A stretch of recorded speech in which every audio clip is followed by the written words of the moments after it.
Gente, primeira coisa que é muito importante é você diferenciar a personalidade desse patudinho do psicológico, porque às vezes ele tem uma personalidade mais calma, mais quieta, mais pacata. E aí não é depressão, se ele sempre foi assim a vida toda, não é depressão, né, gente? É a personalidade dele. Ele é assim, ele é mais calmo. Eu tenho uma aqui que é bem calminha, que é bem tranquila, que é o jeito dela, ela não é deprimida, né? Ela não é depressiva. Então, nessa aula, a gente vai falar sobre as principais causas, tá, gente? Eu juntei as principais mesmo, a que já aconteceu comigo, causas também que chegaram até mim, queixas, né, das pessoas perguntando, falando o que podia estar acontecendo. Pesquisei bastante para trazer um conteúdo legal para vocês. E, de fato, que aconteça isso, né? Porque coisas verídicas, não adianta eu trazer coisas aqui mirabolantes que não acontecem. Vocês vão ver que todas as causas que eu vou falar aqui, provavelmente algum patudo de vocês já teve, ou você já soube de algum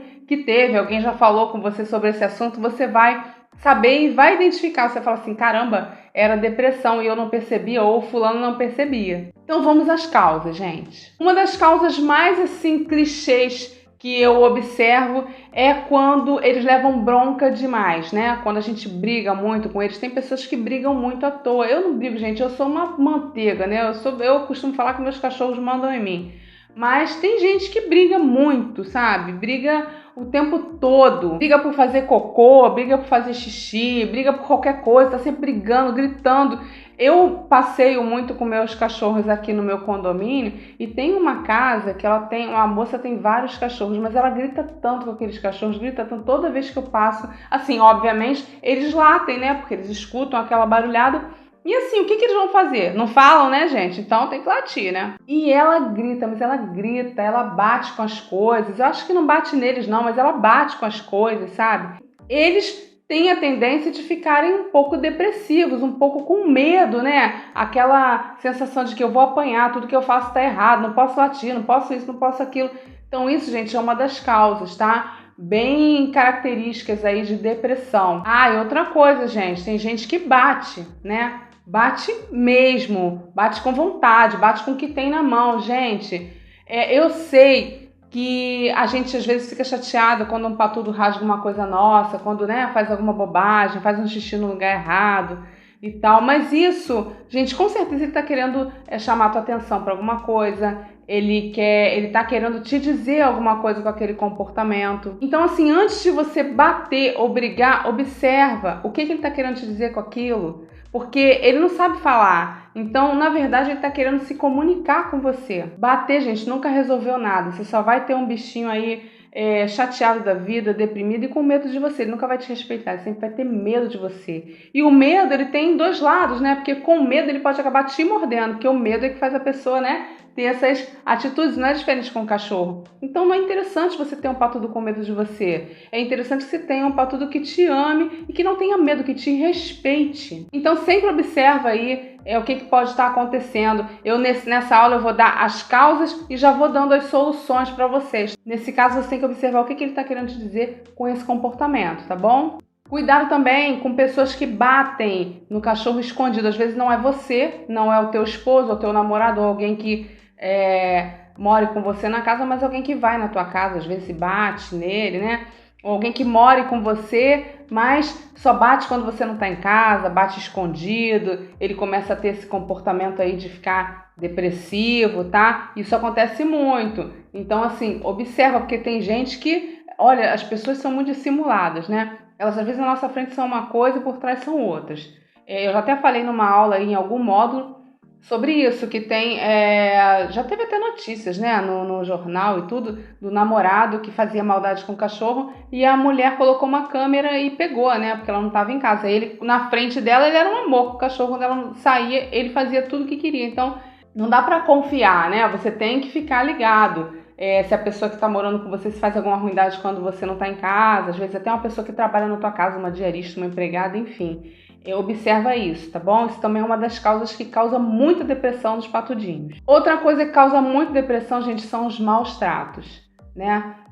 A gente falou agora de maus tratos em geral, né? Das pessoas que batem, que brigam, mas tem outros tipos de maus tratos, né? Tem pessoas que botam um bichinho numa corrente de, sei lá, 30 centímetros, o bichinho fica ali, não tem como se mexer, sem água, sem comida, passando por cima das próprias fezes, do próprio xixi, com frio, sabe? Tem cachorros que morrem de frio no mesmo lugar, morrem mesmo, de verdade.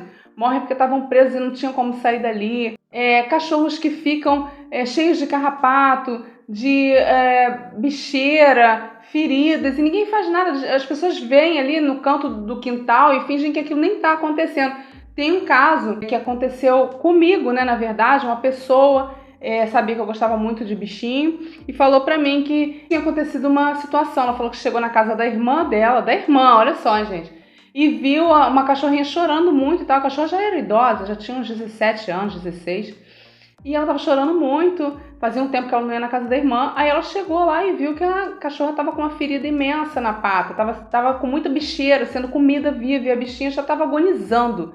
Aí a primeira coisa que ela fez, né, foi levar, ela pegou, não pediu nem autorização, pegou a bichinha, ficou muito chateada, discutiu com a irmã e levou a bichinha para uma unidade lá, para um veterinário. Mas teve os primeiros atendimentos, mas ela não teve como pagar mais porque a internação ficava muito cara. E ela não tinha o menor jeito com isso, sabe? Ela falou assim, eu não sei fazer curativo, eu tenho medo, eu tenho nervoso e tal. E aí ela me perguntou se eu podia cuidar dessa patudinha para ela. Ela me fornecia todos os medicamentos e tudo que precisasse para poder fazer o curativo dela todo dia. Eu me prontifiquei, me deu um trabalhão, sabe? Depois a gente teve que correr atrás de vaquinha para fazer a cirurgia dela, porque teve que amputar a patinha, não teve jeito. Eu fiquei cuidando dela esse tempo todo, mesmo no pós-operatório, e ela acabou ficando para mim, né? Eu não quis devolver, eu pedi para ficar com ela. Ela era cega ainda por cima, sabe? E surda. Então, assim, gente, foi um caso de negligência, foi um caso de maus tratos, sabe? Aquilo ali, eu chorava demais quando eu olhava. Tinha dia que eu fazia o curativo nessa patudinha e eu chorava, porque ela era muito boazinha, sabe? Foi uma coisa que me comoveu, me fez muito mal aquilo ali. E isso, gente, é uma realidade, isso acontece, isso tá aí o tempo todo. As pessoas realmente não dão atenção pro bichinho, acham que ele é uma coisa, que ele não sente nada. E não é verdade. Então, assim, fica de olho nisso. Se você souber de alguém também que faz isso com o cachorro, poxa, chega lá e orienta. De repente, até com o teu conhecimento aqui do curso, com tudo que você já adquiriu de conhecimento, você pode orientar, ó, faz isso, faz aquilo outro, vai melhorar e tal. Pede esse cachorro para você, caso você tenha condições de ficar com ele, sabe? Pede para adotar esse cachorro. Eu já fiz isso várias vezes com várias pessoas, já adotei muito cachorro assim, pedia o cachorro para mim, porque eu via que ele estava numa situação ruim. Enfim, gente, isso é uma coisa que causa muita depressão. Essa cachorrinha, ela ficou nesse estado, presa nessa corrente muito pequenininha, durante 16 ou 17 anos, né? Foi quando eu peguei ela. E acabou ficando desse jeito. Eu não sei o que ela passou antes disso, né? Mas ela era muito deprimida, ela era muito quietinha. Inclusive, mesmo depois que ela estava comigo, foi difícil, assim, reabilitar ela de repente ficar um pouco mais alegrinha, até porque ela era bem idosinha, então natural deles ficarem mais quietinhos. Mas enfim, é uma situação que causa depressão. Nossa, eu falo nessas coisas e eu fico desesperada, gente. Desculpa, eu falo muito. Outra coisa que causa muito depressão, gente, é o adestramento punitivo. Muitas vezes a gente acha que o nosso patudinho, ele é bagunceiro demais, né? Aqueles cachorros grandões que comem tudo que vê pela frente, derruba tudo na casa. E a gente fala assim, não, vou botar ele no adestrador.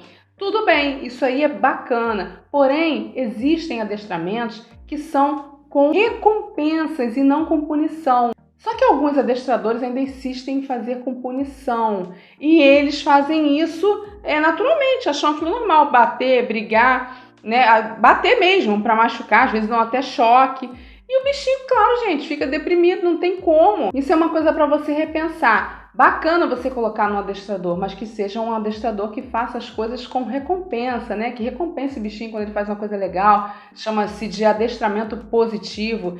Se você puder presenciar algumas coisas, também fica legal. Cuidado com os adestradores que gostam de fazer passeios com esses patudinhos no sol de 40 graus, porque isso vai queimar o coxim plantar deles, que é aquelas almofadinhas que tem embaixo das patinhas. Então, assim, claro, o bichinho está sendo maltratado, ele não tem como falar. E se você não prestar atenção nisso, claro que ele vai ficar deprimido. Outra coisa é a mudança de ambiente, gente. Quando você faz uma mudança de casa, por exemplo, né? Você se muda de uma casa para outra, até ele se adequar ao que está acontecendo, porque ele não entende muito bem de cara, né? O que aconteceu? Eu tinha uma caminha em um lugar, a água em um lugar, a caçamba de comida no outro, e agora eu não sei o que está acontecendo, eu não estou me achando aqui nessa casa, eu não estou entendendo nada. Ele pode ficar num período de adaptação, ele pode ficar meio estranho com aquilo ali, né? Inclusive, isso pode acontecer até com a adoção. Às vezes você tira um patudinho de um lugar, de um canil, por exemplo, né, de um lugar onde era um abrigo, traz ele para tua casa, e aí você fala assim, poxa, mas ele tá triste, vê que ele tá alegre. Não, ele tá no período de adaptação, ele tá deprimido porque ele não tá reconhecendo aquilo ali ainda. Você precisa dar um tempo para ele poder parar, analisar, sabe, e se adequar, porque aqui na cabeça dele ainda tá meio doido o negócio, ele ainda pensa assim, o que vai acontecer? Agora daqui eu vou para onde? Então eles ficam ainda com essa ideia de que eu não sei o que está acontecendo aqui. E por isso eles podem ficar deprimidos, sim. Gente, a chegada de um bebê na família, isso causa muita depressão. Vocês não têm ideia como eles ficam deprimidos. Porque natural, né, da gente, quando a gente tem um nenenzinho, né, a gente dá toda a atenção para aquele bebê. É natural dos pais, das pessoas da casa, todo mundo que chega só quer saber do bebê e ele se sente um pouco de lado, né? Ele que antes tinha toda a atenção só para ele, tudo era para ele, ele se vê numa situação de o que eu tô fazendo aqui? Eu não sou mais nada para essa família, eles não ligam mais para mim, eles não me olham mais, cadê meu petisquinho? Cadê aquela atenção que eu tinha? E é claro que ele pode ficar deprimido um pouquinho nesse tempo. Nesse caso é muito fácil. Você vai ter aquele período realmente de ficar aí envolvido com toda essa novidade do teu bebê, mas você pode ir adaptando, botando ele perto do patudinho, né? Deixando ele tomar conta, vai adaptando devagar, ele vai ficar de boa. É só uma questão de tempo dele reconhecer que ele também faz parte da família e chegou mais um para a matilha, né? Mas isso é uma coisa que você tem que ter um pouco de paciência e, claro, dar sempre carinho para ele. É claro que você vai estar envolvida com tudo que está acontecendo de novo, né? Um neném novo exige muito da tua atenção, da tua paciência, mas dá um pouquinho de atenção pro seu patudinho, procura botar, assim, fazer um carinho com o pé nele quando você estiver com o nenenzinho no colo, ou então você, quando estiver com o nenenzinho no colo, você chama ele para ficar do outro lado. E é assim mesmo, gente, filho peludo também sente ciúme. Inclusive, eles costumam reagir também com depressão quando você pega um outro pet. Quando chega um outro pet na casa, ele era o único, né? Ele começa também a ter essa mesma reação que ele tem quando você chega com um bebê humano, não muda nada. E aí a mesma coisa, é você deixar eles interagir com os dois, sempre fazer carinho nos dois, nunca ficar dando muita atenção só para esse que chegou agora, né? Dá para os dois para ele entender que aquilo era uma coisa legal, uma coisa positiva para ele. Eu tenho até um caso muito interessante aqui da minha gata, né? Que eu tinha uma gata, agora eu tenho duas, né? Eu tinha a Tuca, que ela já estava comigo há um tempo, eu peguei na rua também, e ela era absoluta, né? E gatos, vocês sabem que eles são territorialistas, né? Eles não gostam muito uns dos outros, eles demoram um pouquinho a se adaptar. Aí um belo dia, eu estava vindo de bike da rua, ouvi um miado muito forte, enfim, adotei a Tatá, que é a outra gatinha. Quando eu cheguei aqui com a Tatá, a Tuca enlouqueceu, queria bater nela, só ficava fazendo aqueles barulhos, né, o tempo todo para ela, querendo ser agressiva, não deixava ela comer. Isso, sim, foi um período de 2 dias desse jeito. Depois disso, gente, elas passaram a ser mãe e filha. E pra te falar bem a verdade, a Tuca ficou mais feliz depois que eu trouxe a Tatá pra casa. Eu pude perceber até que antes da Tatá chegar, ela andava um pouco deprimida e entediada, porque ela estava muito quieta, muito pacata. Eu achei que era o comportamento dela, que ela era assim mesmo, porque os gatos, cada um tem, né, o seu jeito. Mas depois que a Tatá chegou aqui, e ela teve esses 2 dias de adaptação, né? Ela mudou, ela agora é mais feliz, ela vive miando, procurando a Tatá por tudo quanto é lugar, uma procura a outra, elas brincam de pique-esconde, elas são felizes, entende? Elas se amam o tempo todo. Mudou muito o comportamento da Tuca para melhor. Para ela foi muito positivo, mas para alguns patudinhos pode ser complicado, pode demorar um pouco mais a adaptação, mas eles se acostumam.